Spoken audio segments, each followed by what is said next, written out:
I want to leak up with Malamar. Let's talk about it. Welcome back, everyone, to the TrueChampionSteven channel. My name is Steven Rodriguez. I'm your True Champion, and today we're talking about my first place deck profile and tournament report for this past weekend's league cup that I attended in Fountain Valley, California, where I played Malamar.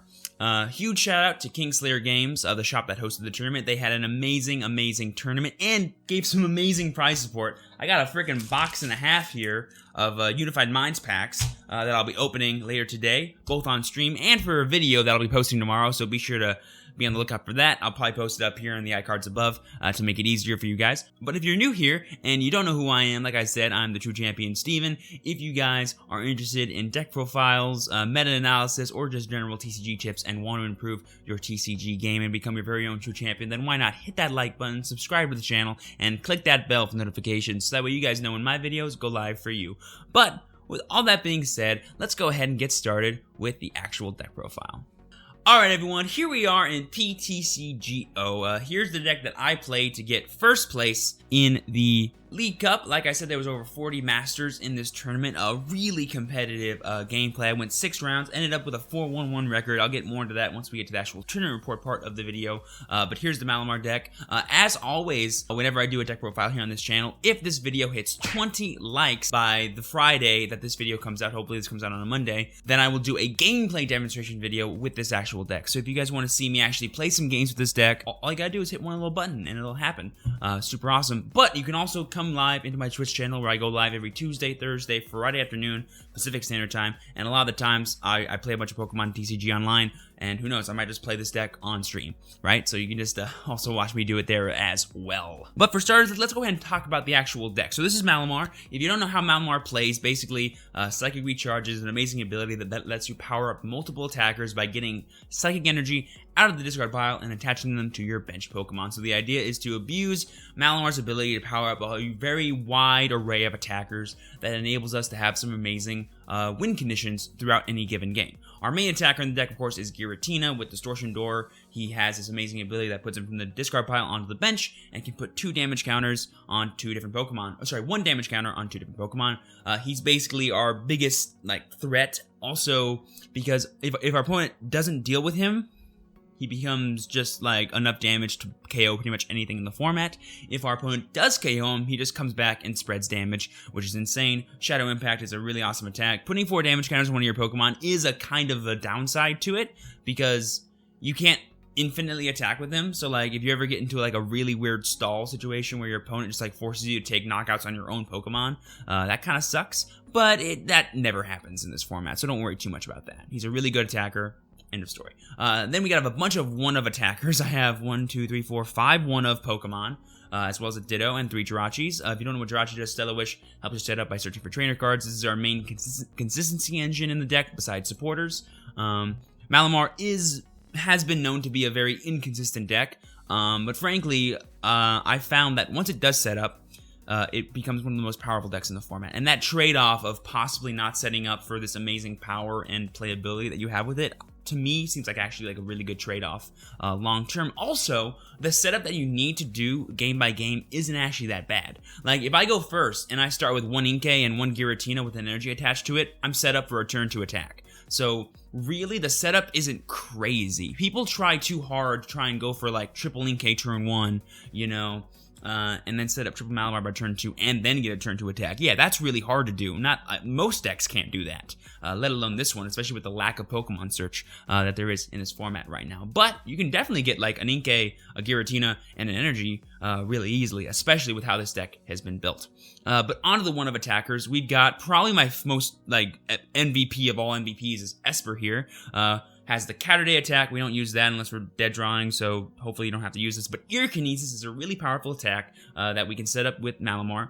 And its effect is, this attack does 20 damage to one of your opponent's bench Pokemon for each damage counter on that Pokemon. So the easy way to think about this is, whatever damage that Pokemon already has, you double that, and then add it together. So if a Pokemon has 80 damage on it, you take 160 and then add it to that. That's 240. Espurr is basically a snipe for whatever has a lot of damage on the bench, and because we play spell tags in the deck, we're able to spread a lot of damage counters pretty much anywhere we need to.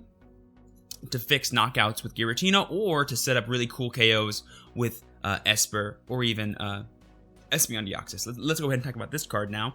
He's our tag team in the deck. We only play one GX Pokemon, and that's this. That's another big addition to this deck, too, is that it's a non-GX deck, so it really allows it to kind of play around these tag teams or get really favorable trades against, like, any deck in the format, because it's really the only non-GX deck.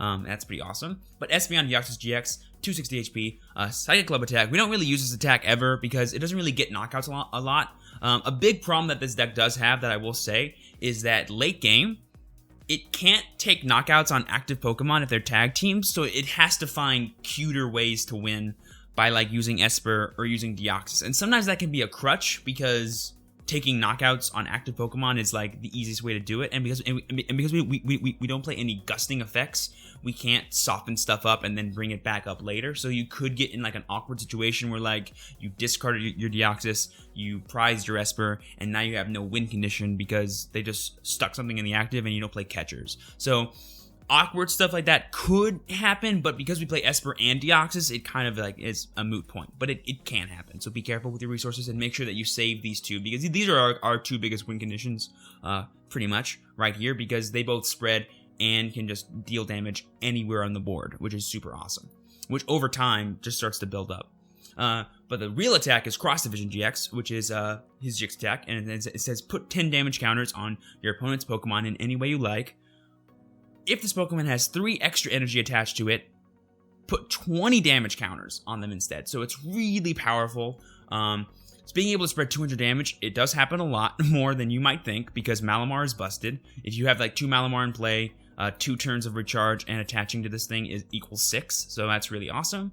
It doesn't really come up, the 6 damage one. Like, you don't really need it, but you could do it if you wanted to. The 10, though, is super clutch. Like, you can take your last 2 prize cards off of KO at the Dene with 60 HP on it. You could take your last 3 prize cards if, like, a Pikarom has, like, 180 damage counters on it or something like that. You know, there's some really cool math that you can kind of work around with this deck. Another drawback to this deck that I will mention pretty briefly here is that, unlike any other deck in this format, not only do you need to set up and do your stuff in order to win the game and like attack, you also need to think through almost every single turn you play and then the turn after that, because like I said, this deck doesn't really just take big KOs to win, it sets up KOs. And so you need to be able to place damage counters, do damage to the right things during the right turn, so that way eventually you can achieve a win condition with Espurr, with Deoxys, or even Jynx. This is a card that not a lot of people have seen in Malamar up to this point. Huge shout out to Chip Ritchie for showing off this card. I think he showed it off the most out of anybody, and he's the one that put me onto it, kind of. Jynx has an amazing attack called Mysterious Dance for 2 energy. For each of your opponent's bench Pokemon, put 1 damage counter on your opponent's Pokemon in any way you like. So it's kind of like a mini Deoxys. If they have 5 bench Pokemon, you can put 5 damage counters anywhere you want. It's a little bit stronger than, say, a Psi Power Mew here, which we do use Psi Power a lot as well in this deck to fix KOs or can get some cheesy knockouts on stuff that has like 10 HP remaining. But Mysterious Dance is super huge because if you think about it, if Jynx has a spell tag on it and you use Mysterious Dance on a Pikarom and then they knock out your Jynx with that said Pikarom, and if they have a Pikarom on the bench, you can put 50 damage counters on it, and then they knock you out with like a different Pokemon. If you have a spell tag, you can put 30 more damage counters on that Pikarom. Now it's at 80, and then you can go into Espurr.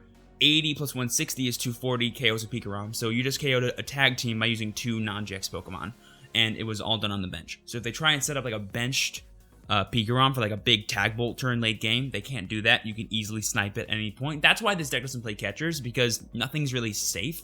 You can KO pretty much anything you want to if it's like a perceived threat, and that's super awesome. So huge shout out to Jynx being busted. Mew's in here as a tech for Pikarom, but it's also a decent attacker, like I said, because the deck likes spreading. You could, if you wanted to, if you're really afraid of Pikarom, cut a Jynx for the second Mew. I would not hate that idea because Mew and Jynx basically serve the same purpose. It's just that I like having Jynx as a possible 2 energy attacker because Espurr's 3, Deoxys is 3, Giratina is 3, Mimikyu is the only 2 energy attacker that we have. Having that extra slot for 2 energies is actually super awesome. let's go ahead and talk about Mimikyu now. Mimikyu is kind of our dark horse card. He's definitely my favorite card in this deck. When I learned that this Mimikyu is still legal for standard, I lost my mind because of the promo. Here, I can show you guys if you don't believe me.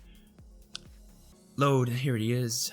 Here's the promo. It's legal, SM99. So here is our legal boy right there. But anywho, this card's busted. Filch actually is pretty cool too to do if you start Mimikyu and you're going second. Filch is not a bad play if you want to get some extra cards. I actually filched into like a busted hand for my turn 2 setup, and I blew my opponent up with a turn 2 attack of Giratina, so that was super cool.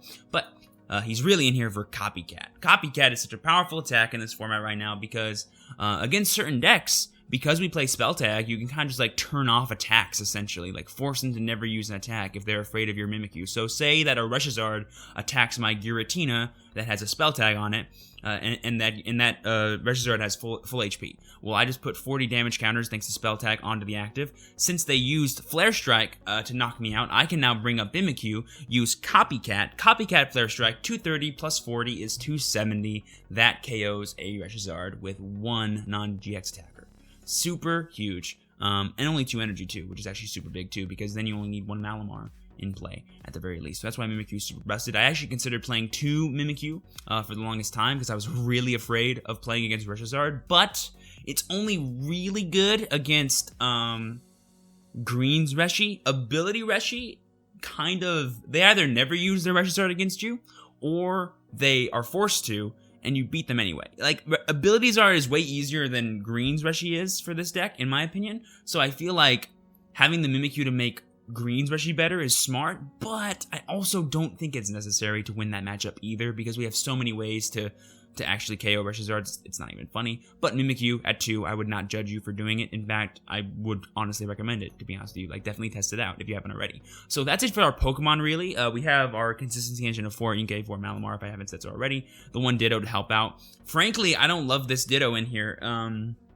I kind of found it to be, like, dead most of the time because no one was chasing my Malamars. Everyone was chasing, like, Jirachis, or they were chasing, like, if I benched Jynx early, they would chase that, you know? So I honestly feel like Malamars are pretty safe in this format because there's very limited gust effects in this format, so people don't want to waste them on Malamars when they could be stopping threats.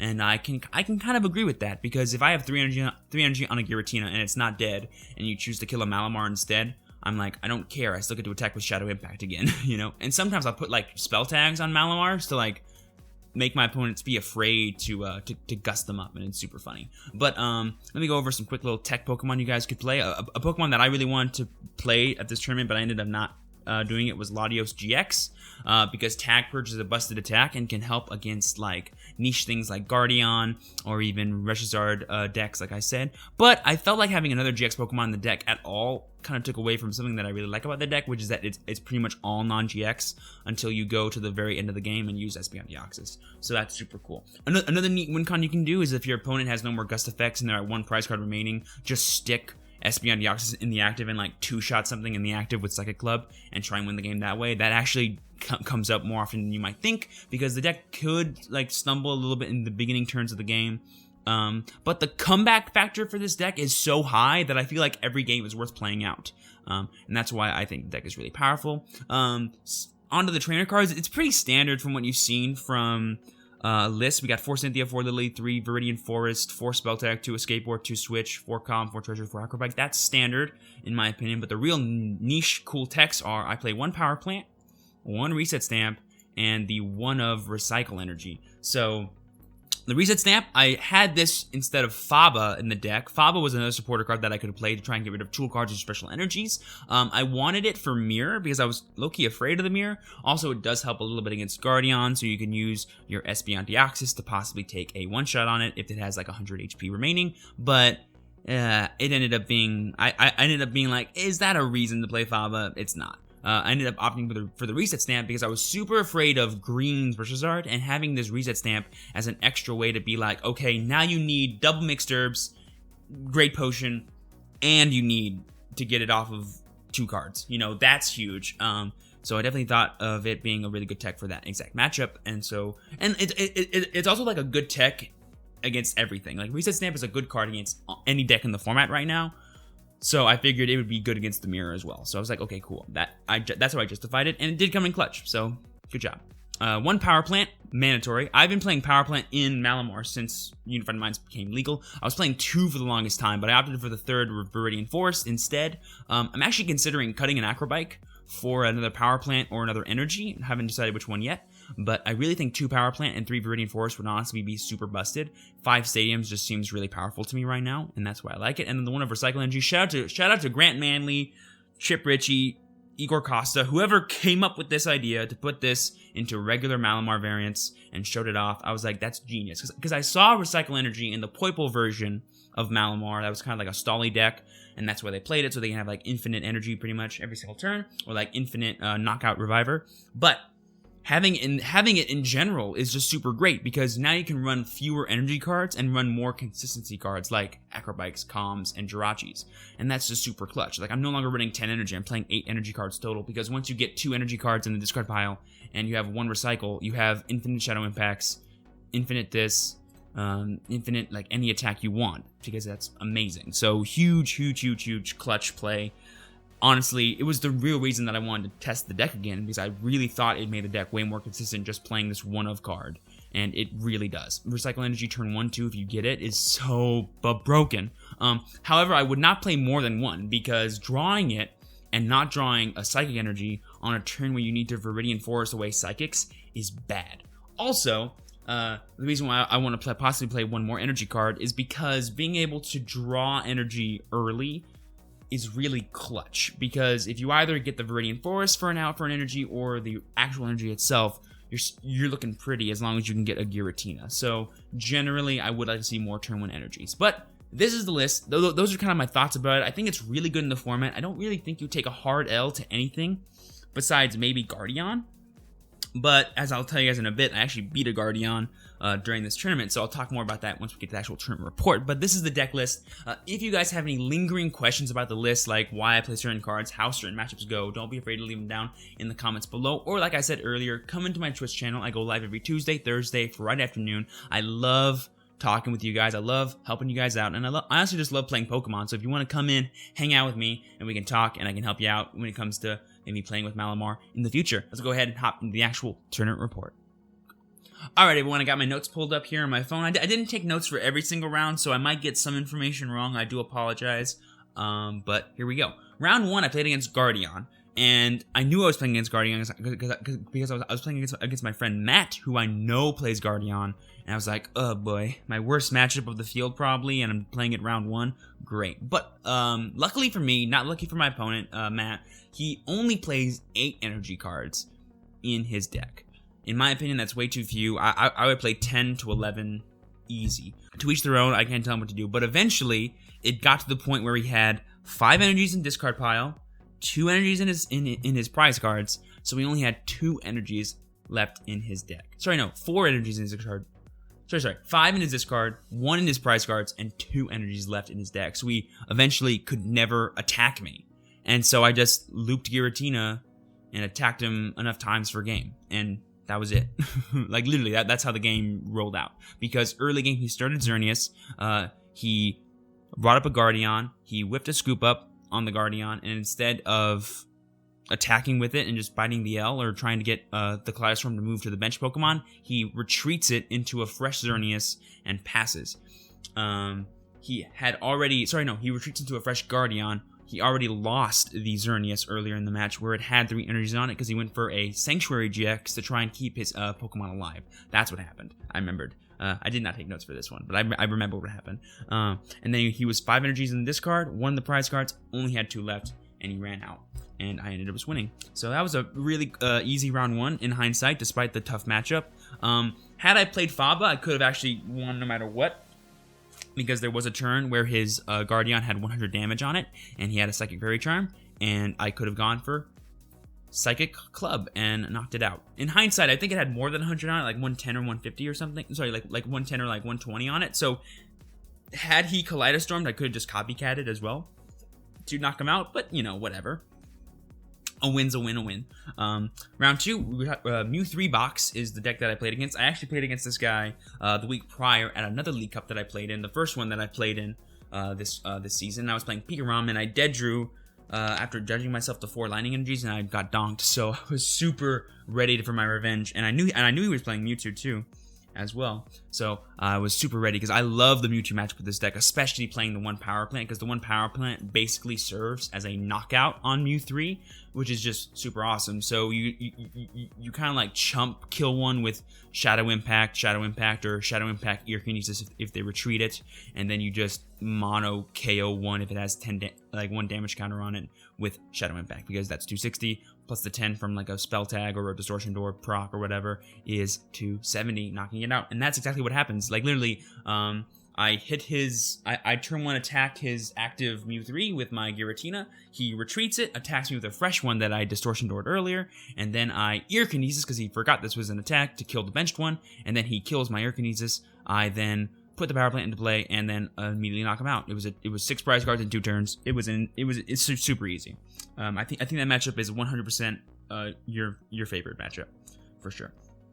Round 3, Green's Reshizard. I was super nervous because I knew that this is probably my worst Reshizard matchup of the day. It was the first Reshizard I played of the day, but I was, I think, ready for it, to say the least. And my opponent definitely was not. No offense to him.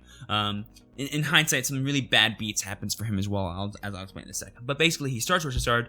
He's going second. He cannot get the turn 1 Flare Starter, which is super huge for me, because then it means the Reshizard is no longer a threat for so long. If I can turn 1 kill his Volcanion, or actually no, he couldn't even get the Volcanion in his hand. His Reshizard was still active, and I was able to turn 2 attack the Reshizard, which was super huge.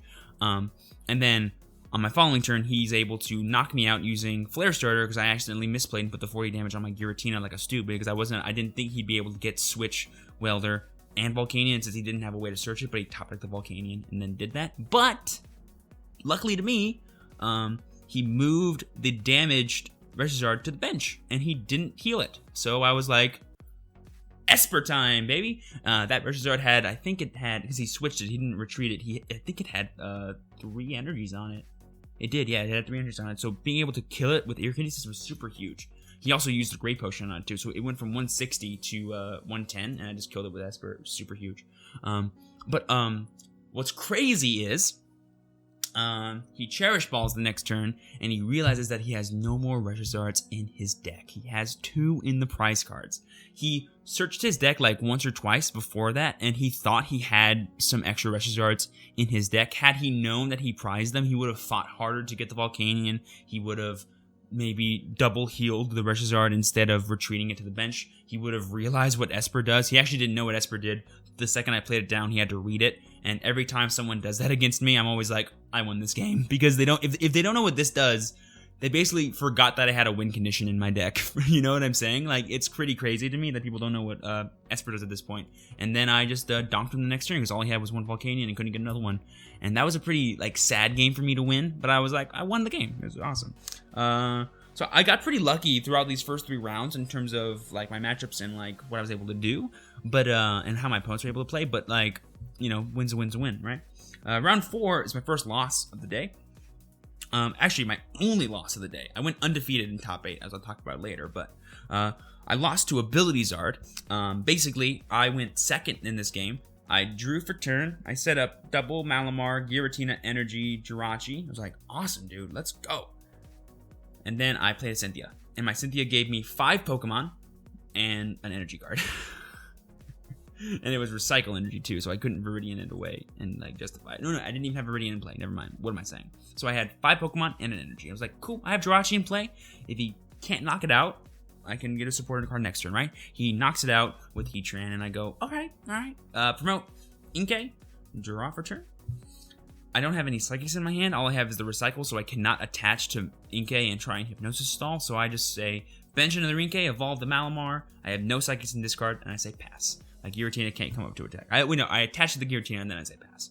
And then I proceeded to dead draw no supporters for 6 turns, and I eventually get donked, and I lose. So that's what happens in round 4. Super bummed, because that was my winning in. Had I won that round, I would have been 4-0, and I would have been able to ID my last 2 rounds and get guaranteed top 8. It was against Ability Zard, which in my opinion is the more favorable matchup for Malamar in terms of Zards, and I was like super mad. But it's fine. I lost to a good player, and he was my only loss of the day, and he went on to be undefeated. So I was fine. I was like, as long as I win one more game of Pokemon, I can get guaranteed top 8.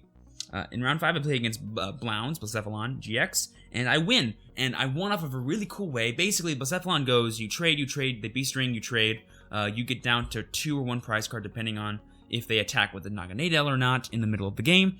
And that's exactly what happens. Like, verbatim, that's exactly what happened. It was a pretty cut and dry thing. We both did our things, but he forgot about Espurr. Well, he didn't forget about it, but he knew what it did. But he didn't realize that I had a way to knock something out. So he has a Mew in his deck, and he chooses not to bench it because he doesn't want Spell Tag to kill it, which I agree with. But he should have benched it because I wouldn't have been able to kill it and Ear Kinesis. So I take a knockout with Ear Kinesis. I go down to 1 prize card remaining. There's 30 damage counters on a bench Naganadel. He knocks me out, puts it in Light Center's Labs. All I need is a Switch or an energy card, and I win the game because I have triple Malamar. I draw for turn. I top deck a Switch, and I go Espeon Deoxys, triple recharge, attach to the active, retreat, bring it up, cross division, 100 damage counters on the Naganadel, plus 30 that I already had on it was 130 for the prize card. I only had 1 left. I won. Super huge, really awesome. He did have 1 prize card remaining as well, so I had to win that turn because he could have just burst GX the next turn and won the game. So it was super clutch, really good game. Shout out to my boy Kevin Tran for having an amazing game. Really awesome. And then round 6, I ID'd my opponent. He was playing Mew 3, so I could have, and like I knew that, so I could have played it out, but I knew that I was guaranteed top 8 anyway by going for the tie. He was actually 401, and so he was fine with taking the tie as well, because then he goes guaranteed as well. 411 did bubble, sadly, because we had an odd number of 401s heading into round 6, but it wasn't me, so it was fine. Moving on to the top 8. Now, this is where stuff gets spicy. So the top 8 consists of 2 Nagquag, 2 Malamar, which is Dark Horse, 3 Ability Zard, which is insane, and 1 Mew 3 box, like I said. So this field looks really good for me, because not only do I have the tech of Jynx in the mirror, by the way, this is really good in the mirror as well, I also have a really good matchup against Ability Zard, and, in my opinion, a really good matchup against Nagquag, because I play the Mew. And Wailord is not an option for them to win. I play against Nagquag in top 8, my boy Michael. He ends up dead drawing game 1, and I just destroy him. That's exactly what happened. I just attacked 4 times and took 4 prize cards with 1 Giratina, and it never died, and that's what happened. Game 2, he kind of stumbles a little bit in the beginning, only sets up 1 Quagsire. I end up killing it, and then he's left with just 3 Naganadels, which aren't gonna kill me. And then he tries to set up a pretty cool play with, here, let me actually grab it for you guys. Let me show you. It's Palkia GX, so super Dark Horse play in this. He tries to use the Zero Vanish GX to shuffle all my energies back into my deck and make it to where I can't attack. But I already had 2 in the discard. All I needed was a Viridian or some kind of energy card, and I would have been able to attack with my Deoxys for game. I end up getting the Viridian Forest, and I attack with Deoxys for game, and that's it. So top 8 was super easy. Really bad beats for my boy Michael. He just ended up not being able to get his Wailord in play. Wailord is the win condition that they have because they can take like 5 prize cards in 1 turn. Because like everything in my deck has less than 100 HP, so it's like really bad. But I do play the Mew, which stops that noise. So they need like Custom Catcher and then Wailord, which is 2 turns. And so as long as I can play it to where okay, there's no way they can get energy play in play next turn, don't bench Mew.